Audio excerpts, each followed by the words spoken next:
Welcome back to Wisconsin Family. We're filming on site here at Capitol Brewery in Middleton, and we'll check in with those folks in a little while. But right now we're turning to dog behavior. We know our dogs communicate through sound, but so much more information is coming through their body language. And here to talk to us about that today is Emily Ruzicka of Dawg, Dayz, Grooming and Care. She's also going to talk about how to teach not just dogs, but humans how to interact properly. Thanks for coming in today, Emily. Thanks, Janet. And who do you have with you? This is Ivy, my daughter. She's 3. She's a little guest star today. Can you say hi?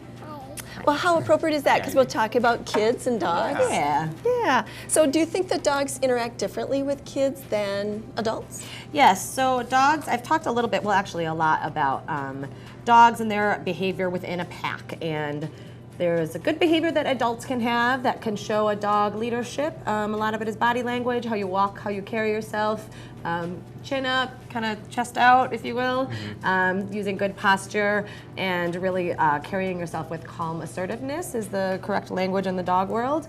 Adults have an easier time of doing that, where kids, as we know, have lots of energy and they move wild and crazy with their bodies, up and down and all over the place. Dogs perceive that as kind of puppy body language. So an adult dog will see a kid moving that way and kind of perceive them in the puppy level of hierarchy within their pack versus a possible leader. So that's confusing for the dog. Also just stature. Kids are smaller. Right. Even to a small dog, they're going to look at me and her, and they're going to see the difference, and they're going to look at leader, puppy, follower, and they're going to interact with that person in that way, which can lead to good and bad things, so you want to be aware of that. It's so interesting that dogs can perceive that, kids, I mean, this is the puppy version of a dog, or It is, really. So, yeah, that's really cool. So what are some things that parents can do to educate their kids when it comes to how they should behave around a dog or towards a dog?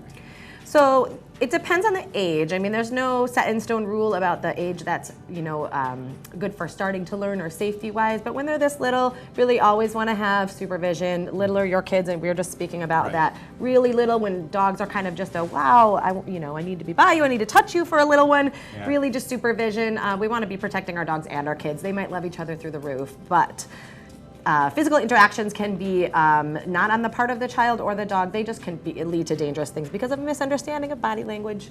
Right. So just supervision there when they're this little, but really starting about the ages of 8, 9, 10, 11, 12, depending on the maturity of the kid, you can really start to teach that kind of body language of just be calm, take deep breaths, walk with purpose. Don't just as you're walking around, Right. Chin up, and help them with the leash. Walking, of course, be with them, but let them hold the leash and have them use some of the verbal commands that your dog has learned, and just try to start becoming that assertive yet gentle leader. And the dog will then turn around and show that admiration and respect for that child and the adult in the family. And that's kind of how, the chin up, chest out is kind of how the alpha acts in a pack. Yep. Their leader shows that confidence in their body, and the followers see that, sense that, and follow that. So speaking of the body language, what about a dog's body language saying it's okay to approach or not? Sure. So there's many different ways a dog has been brought up, and she's getting a little tickled, I think.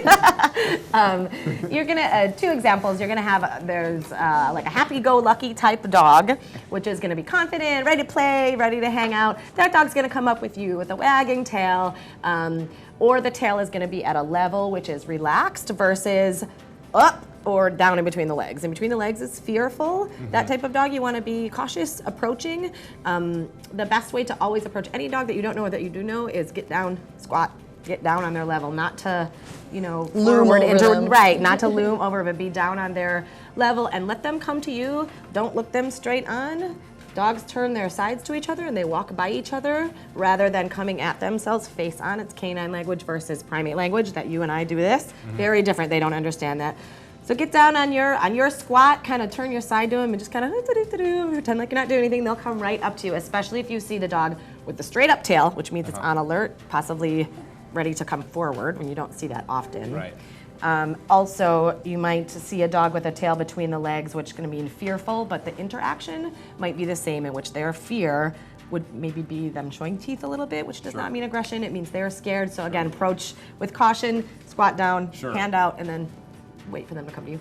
And we just have a little bit of time left, but I wanted to ask because a lot of folks when they meet somebody else's dog for the very first time, and for some reason maybe that dog is feeling cornered or something like that, they might show teeth, and the person who meets that dog might immediately think that that dog is either mean or aggressive. Can you talk about that? That's a misconception, though. Can you talk a little bit about so that? the showing of the teeth, often people right away are thinking, oh my goodness, that dog is mean and going to bite me. Well, Right. really, oftentimes, again, if you see that the tail in between the legs, if the ears are back versus up and relaxed, that's going to show, again, that fear. The showing of the teeth is also just it saying like, wow, I'm nervous, please be aware that I'm scared. And the teeth are just a way for them saying, excuse me, give me some space, rather than, I'm going to bite you. They might still be upset with you and do that, but that's only because they're fear. So again, just approach very cautiously, slowly, get down low, don't intimidate. Yeah, they don't have words to use, so Yeah. all they can do is their body language and hope you get it. Yeah, I hope you get it. They're trying their hardest, right? Exactly. So thank you for people like Emily that teach us how to understand that language and work better with our dogs. Yeah. Thank you so much. Emily is with Dog Dayz Grooming Care out in Wanakee. We'll be right back with more Wisconsin Family. Thank you.